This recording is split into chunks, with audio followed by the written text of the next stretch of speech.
sinabing huwag ko nang asahan si Papa. Nang makababa kami ng stage ay nagtungo kami sa gilid para kausapin ako ni Mama.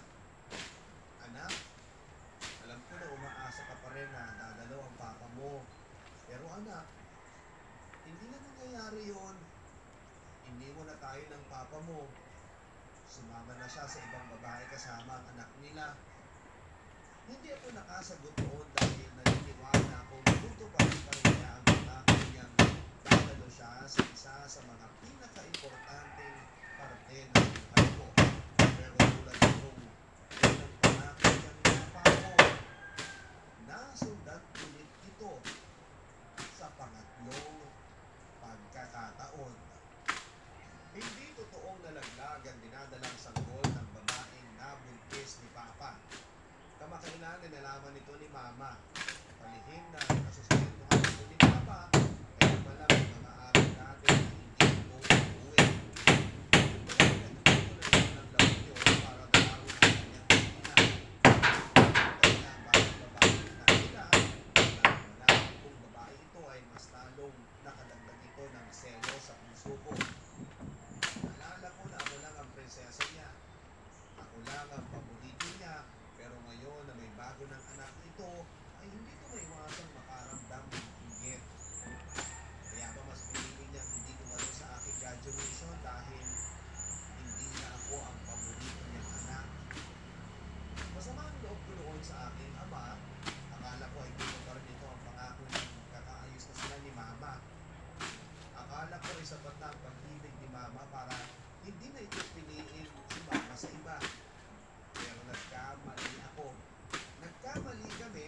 Hanggang ngayon pala ay hindi pa rin niya kaya mahalin si Mama. Opo, Papa Dudut. Alam namin lahat na hindi mahal ni Papa si Mama.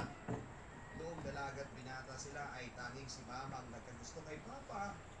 May karelasyong magandang babae si Papa noon, kaya hindi niya pinapansin si Mama.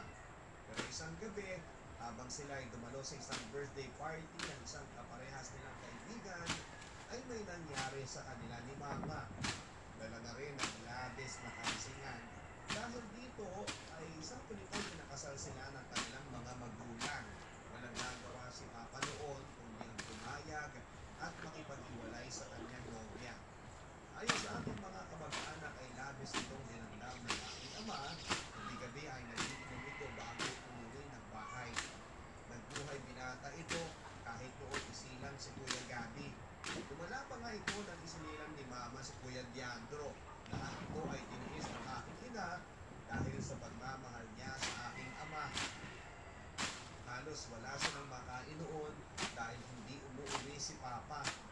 Walang alam na trabaho ang Mama dahil hindi rin ito nakapag-aral.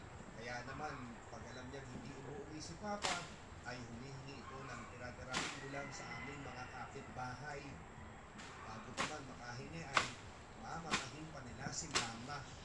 Kung minsan, kapag ayaw nilang magbigay, ay magtsatsaga sila sa aning lamig na lalagyan ng tubig at asin para mairaos lamang ang buong araw. Hanggang sa isinilang na ako ni Mama. Nandoon si Papa sa ospital noon at ayon sa mga kamag-anak namin, nakakita ay tuwa itong ipinanganak ako. Mula noon ay nakita na nila ang pagbabago kay Papa. Naging responsable ito sa kanyang pamilya. Sabi nila, ako ang nagsilbing daan para matauhan na si Papa.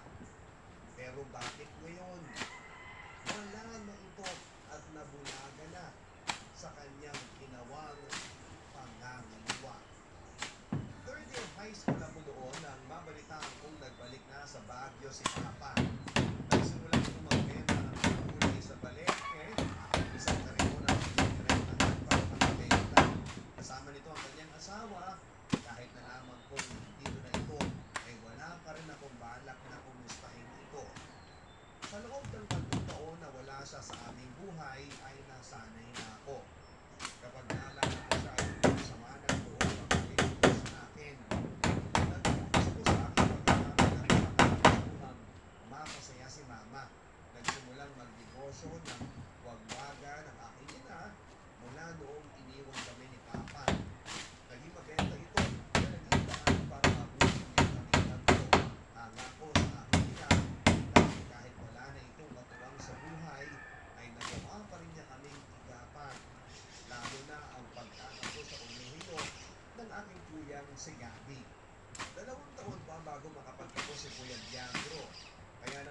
nagsisikap ang aking ina, hindi rin ito nagawang mag-asawa pa dahil naging busy ito sa pag-aalaga sa amin. Nagbalik na rin ang dating sigla ni Mama na matagal din namin hindi nakita mula noong iniwan kami ni Papa. Unti-unti ay bumahagon kami. Anak, napalaan ang paborito kaninang umaga. Hinahanap ka niya. Nabigla ako sa mga sinabi ni Mama. Ano pong kailangan niya, Ma? Kumare, hindi ako interesado. Gusto ka? Yung dalawang kuya mo lang ang naabutan niya pero agad din sila umalis eh. Nakakaisip ako sa aking nanay. Talagang biglaan niya sila kuya. Malamang eh, ganun pa rin ang ayaw sa kanya. Hindi ko narinig na sumagot si Mama. Senyales para tumigil ako. Anak, pinapaabot ka lang ng papa mo. Nilugon ko si Mama at nakita kong inagot niya sa akin ang isang maliit na teddy bear. Ano akala niya sa akin, Ma? Baka para suhulan niya. Kulang ang naroon yan sa mga pagkukulang niya sa akin. Kung yan ang inaakala niyang paraan para mabawi muli ang loob ko.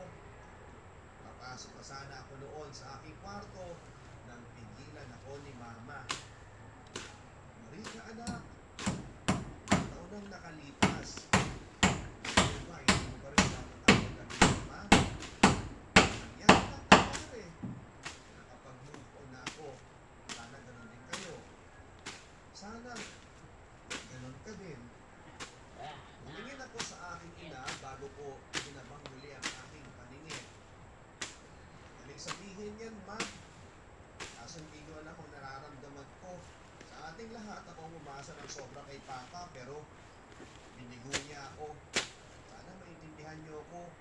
Kung hindi ko kayang patawarin ang lalaking yan, tumakbo ako palabas ng bahay. Thank you all for watching this here video. Please like and subscribe and follow. Much love from Little Yas to each of you. Content creator.